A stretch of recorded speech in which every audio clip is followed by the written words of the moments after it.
Graeme Samuel, hello, and thanks for talking to the Centre for International Finance and Regulation. Good to have the opportunity. Thanks, Rob. In your opinion piece in the Financial Review in September, you refer to Professor Harper's draft report as having both sweeteners and pain.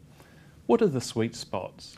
Depends on your perspective. If you're looking at the public interest, there are a number of sweet spots because fundamentally, with some exceptions, the underlying foundation of the report is to focus on what's in the interest of the public. If you're looking at private interest, there's a bit of pain because there's a focus there on introducing competition and competitive disciplines into areas of the economy that still are protected from competition, and private interest groups are always going to oppose that. Okay.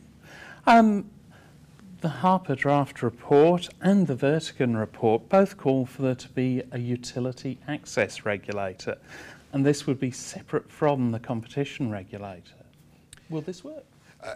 I think not only will it work, but I was talking to Stephen King and Joe DiMasi, my colleagues at Monash, the other day, and one of them described it as a no-brainer. In the experience we all had at the ACCC, there are fundamentally different disciplines associated with regulating competition under the normal competition provisions. Some describe that as requiring the discipline of industrial organisation economics. And then the regulatory discipline, which is focusing on regulatory economics. They're two different disciplines, they're two different cultures. They've been separated within the ACCC for some time, and of course in the area of gas and electricity regulation, been separated even further out into the Australian Energy Regulator. I think it is a no-brainer that they ought to be taken out and moved into a different regulatory institution. Okay. Now I'm going to turn now to the VEX changes or proposed changes to Section 46. Is there a problem? And if there is, will either the ACCC's proposals or the proposed revisions in the draft report provide the answer? I'm not sure there's a problem, but I think we have to understand that Section 46 is taken from international practice in the area of competition law, and it's designed to deal with the misuse or abuse of market power by those who are dominant in particular industries. So let's just keep that focus in mind, because unfortunately that focus has been lost with the amendments that are proposed by the ACCC and are now suggested by the Harper Review. See, every section of the competition provisions of the Competition and Consumer Act say this: any business, big or small, shall not engage in quite specific anti-competitive conduct.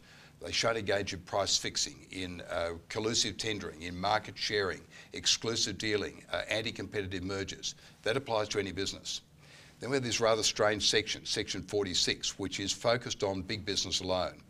Some might suggest, and I do, that it's a politically inspired section, which says big business, well, you shan't take advantage of your market power as it's currently drafted to, with the intent or purpose of damaging a competitor or driving a competitor out of the market. Now what Harper is proposing, the ACCC is proposing, is this: if you're a big business, you shan't engage in any conduct at all that has the purpose or the effect or likely effect of substantially lessening competition in a market. This is a very strange provision, you know, to say to big business, no conduct at all that you might engage in can be so engaged in if it has the likely effect of substantially lessening competition. It's taking the political inspiration, if you like, of this section away from its fundamental international foundations, which is misuse of market power. And what it's saying is we're no longer worried about misuse of market power. What we're saying now is if you're a big business, you've got to watch all your conduct. Now, then what Harper has suggested is, well, we'll mitigate, if you like, the somewhat harsh unintended consequences of the provision that they've proposed by providing two defences. One defence is almost meaningless. It's a defence that says if you can demonstrate as a big business, and the burden of proof is on you, if you can demonstrate that this would be the sort of rational decision that a smaller business would make, not a business in your position, but a smaller business would make, one who doesn't have a dominant position in a market. And if you can demonstrate that it's in the long-term interests of consumers, then you can proceed with the transaction or the strategy you were proposing to engage in.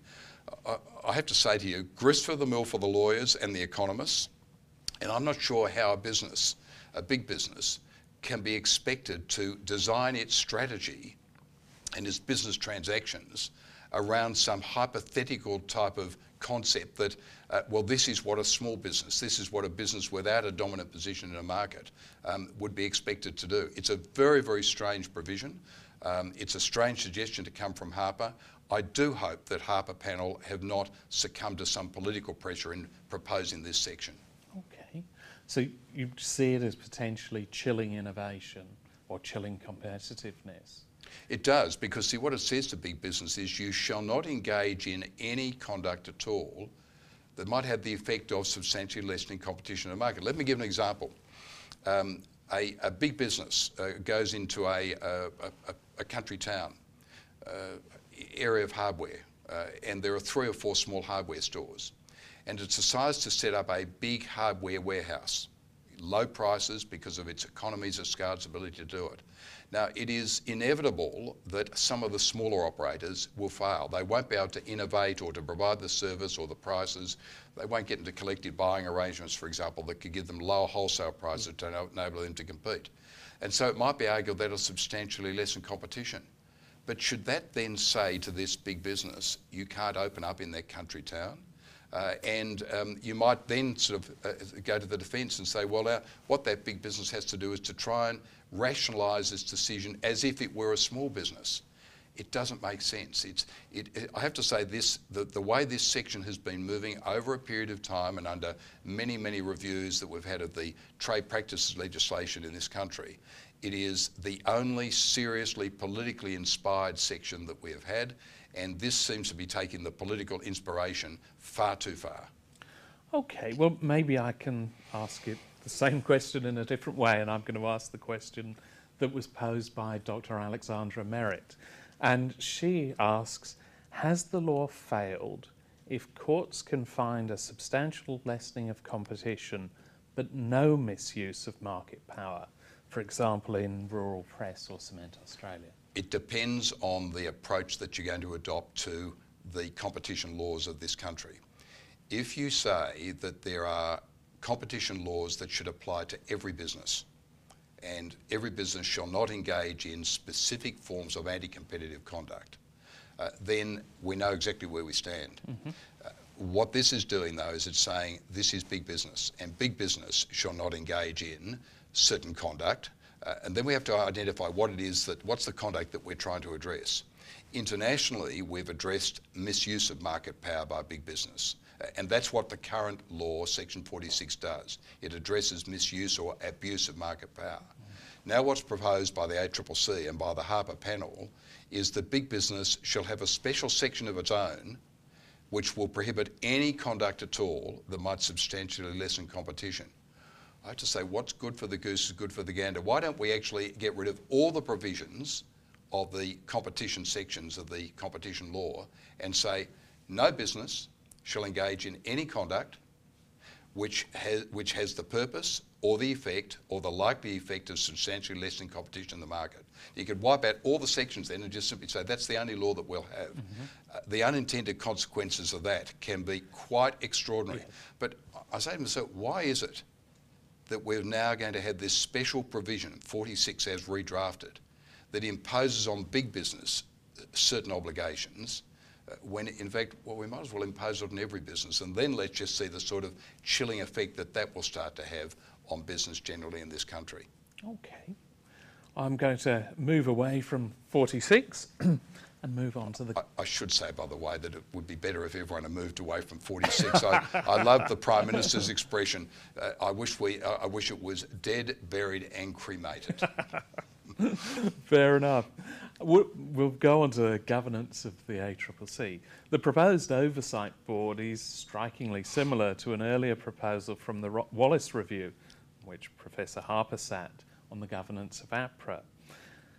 The chair of the ACCC is currently also the CEO of the ACCC. Isn't it time to have independent governance? But the ACCC has independent governance. It's called the Australian Competition Tribunal, the Administrative Appeals Tribunal and the Federal Court. So the ACCC has a remit under the Act to investigate potential breaches of the Act and to enforce the law and to prosecute or seek remedies through the use of undertakings. and that's its remit under the competition law. If it exercises those responsibilities incorrectly, then its decisions are subject to appeal to the various appeal bodies, and that's been very important. It's always been there. It's the accountability that the ACCC ultimately has to independent parties outside of the ACCC in the form of the Federal Court, the Administrative Appeals Tribunal and the Australian Competition Tribunal. It doesn't need to have so-called independent directors oversighting what it does. The concept of independent directors is one that applies, for example, potentially to an APRA or to a reserve bank, because they don't have a right of appeal from their policy decisions through to higher bodies, to other bodies, external bodies. And so therefore it may be appropriate that they have, as for example the Reserve Bank does, have independent directors sitting on its board to keep an eye on what the executive of the Reserve Bank is doing and the policy determinations that it's making. But I don't see it working with the ACCC. The ACCC is an enforcement body. It has an enormous burden involving, as you and I both know, committees that meet several times each week, commission meetings, decisions that have to be made each week, decisions that have to show not only the reality but the perception of no conflict of interest, and commissioners go to extraordinary lengths to divest or to separate themselves from their private commercial interests if they have them, in order that they can be seen to be beyond reproach when it comes to conflicts of interest. That's almost impossible to do with so-called independent non-executive directors.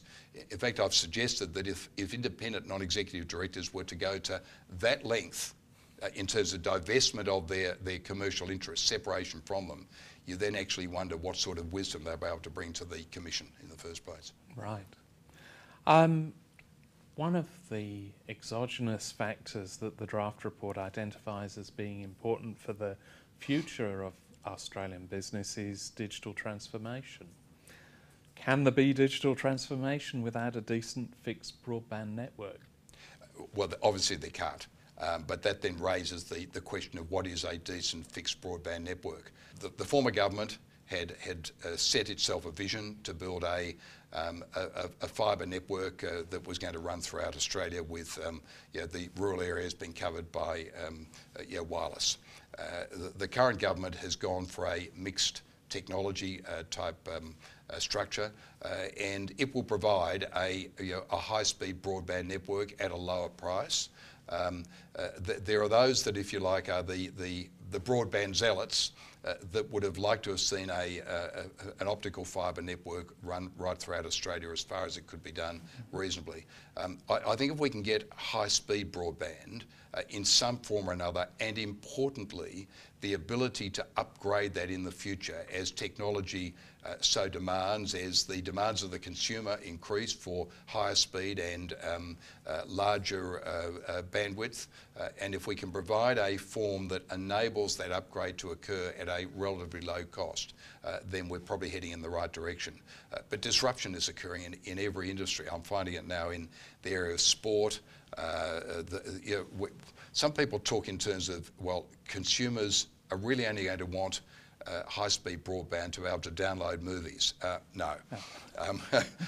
If you think back in 2005, did any of us dream that we would be using smartphones and tablets the way that we use them, the way you're using it today, right today? It is not an evolution, it is a continuing revolution that's occurring, and it's occurring at an ever faster pace. And I suspect that we will find that all the predictions as to the requirements of bandwidth and of capacity in terms of speed, in terms of fixed broadband, will be very, very conservative compared to what we'll actually require as time progresses. Yep. I'm going to move on to cartels. The draft report calls for simplification. Other than nostalgia for being able to quote section 44, ZZRDA 1A Roman 2, how do we ensure that the simplification doesn't throw out the baby with the bathwater? I have to say I was always bemused, no, I think bewildered is the correct term, when the legislative people in Treasury and at the Parliamentary Draftsman started to draft the provisions relating to criminalisation of cartels, we have to remember that there was some resistance to the introduction of criminal cartel offences, and the resistance came at the highest levels of government, some misunderstandings about what it meant and the like. But in the end, how much easier it would have been to have taken the existing cartel provisions, which were very simple and easy to understand, and to then put another section in that said something to the effect of, where you're dealing with a particularly egregious form of price fixing or market sharing or collusion, then that'll be subject to a penalty that is a criminal penalty with a criminal prosecution to take place. See, we have the ultimate discipline in criminal prosecutions of cartels is the Director of Public Prosecutions. And the DPP has two tests. Do I have sufficient evidence to be able to give me a reasonable chance of, or a reasonable prospect of conviction if I take this for a criminal prosecution? And then he's got a 26 criteria test, which is the public interest test. And essentially, you know, if you did no more than give the ACCC the option of referring an egregious cartel offence to the DPP and say to the DPP, can you satisfy your two tests, the evidentiary test and the public interest test, that it is in the public interest to prosecute criminally, you've almost got it. But instead, our Parliamentary Draftsman thought it was far better to build in several pages of the most complex, almost unintelligible drafting that we've ever seen. So you almost go back to where you were, which was a cartel offence that worked, and then just add in some provisions that focus on the egregious nature of, you know, serious cartel offences, and then say, DPP, you determine whether or not this is something that passes your test for a criminal prosecution. Okay, so a relatively simple process to get to simplification. Yeah, but I'm not sure it's simple to actually persuade parliamentary draftspersons that that's the way it should be done. Yes. Yeah. And you mentioned public interest test there. Is a public interest test the best way to ensure that governments cease restricting competition?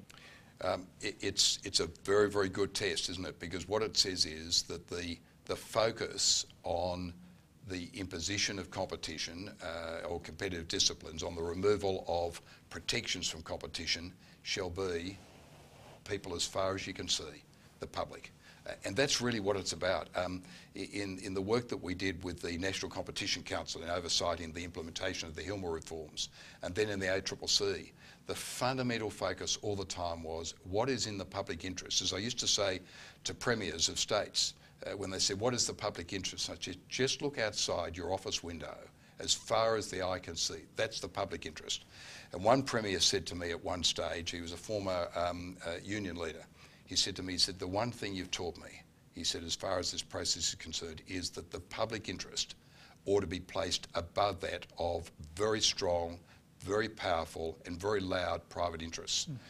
And I have to say that unfortunately where competition policy has failed to be implemented, it's because governments have wilted under the pressure of small minority groups, private interests, and the public interest has suffered as a result. Okay. Will it be possible to persuade state governments that the time for reform in sectors such as taxes, pharmacies, zoning is now? I wish I could give you a positive answer, but experience over the past 20 years suggests that it takes a very courageous government to undertake these reforms. Now, I wonder why. I'm involved in taxi reform in Victoria, and I say to myself, we've undertaken a vast raft of reforms, but there is still some resistance to other reforms taking place. And I'm thinking the power of 4,000 to 5,000 licence holders overwhelms the power of 4 to 5 million consumers of taxi services, and I don't understand why. In rural Victoria, for example, or in regional Victoria, when I go out there and I meet 5 operators of taxi services, and I say to the local member, what about the other 99,995 people that are living in your electorate? Don't they count for anything? But those 5 operators appear to be more powerful than the vast public interest. So, will we deal with pharmacies? Well, you know, the Pharmacy Guild back in the late 1990s sent a letter to John Howard that said we have a $6 million fighting fund. And unless you stop state governments from deregulating pharmacies, undertaking some of the reforms that competition policy demanded, we'll use that $6 million fighting fund against you in an election. Prime Minister Howard wrote to state premiers and said, back off, don't do it. Jeff Kennett, the so-called great reformer, a few days after signing the National Competition Policy Agreements in April 1995, went into Parliament and said in the most extraordinary way, I have just reached a deal with the taxi industry to exempt them from reform. And that, of course, dug the hole even deeper and deeper and made it even more difficult to reform the taxi industry today. And so, it doesn't matter. Retail trading hours in Western Australia, governments there have been held to ransom by a very, very small group of independent grocers and small group of independent retailers in Western Australia. And the public in Western Australia have suffered as a result. Zoning laws are all about, in most respects, protecting existing operators, particularly small business operators, from competition. And in the end, you've almost got to say to yourself, the disruptive technologies will overtake this, and they'll overtake these laws because they won't breach them. They'll just simply overtake them. And the ultimate winner will be the public interest. That's what should happen. Okay. Finally, what would you like to see in the final report? I'd like to see a much greater focus on what we've called Hilmer Mark II. Professor Harper promised when he started this panel that the primary focus of the report would be on producing what he called a Hilmer Mark II. And unfortunately, I don't think that's happened. I think that what we've got is quite a superficial reference to areas that might be subject to further competition policy reform. I mean, to refer to pharmacies, retail trading hours, taxis, zoning laws, they're no-brainers. Everyone knows about those. They've been there for 20 years now, since the first Hilmer report. So there's nothing new in that. There's nothing new in a whole range of the other areas either that have been suggested in that part of the report. But unfortunately, there's very little analysis as to how it might be undertaken, as to what should be done, what might be the implications. So it strikes me that the competition policy reform area is very, very important. When we move to the institutions and we move to the amendments to the Act, which seem to have assumed a much greater dominant role in this report than some of us might have hoped for, then I'd like to see areas like Section 46 thrown in the waste paper bin because it should not be amended. I think it's a very dangerous suggestion that's been made. The institution of the ACCC does need to be revised in terms of the removal of the regulatory areas away from the ACCC, and ensuring that the policy areas are dealt with by a separate policy body, a bit like a re-energisation, if you like, of the National Competition Council. It's a policy issue. It's not an issue that ought to be dealt with by the enforcement body called the ACCC. So they're the areas. But if we could get a much greater focus and a much greater attention and analysis of national competition policy reform, I think that'll be a far greater benefit than a lot of the stuff that's there that is at the behest of the so-called trade practices mafia, the lawyers and economists in town. Graeme Samuel, thanks very much. Thanks, Rob.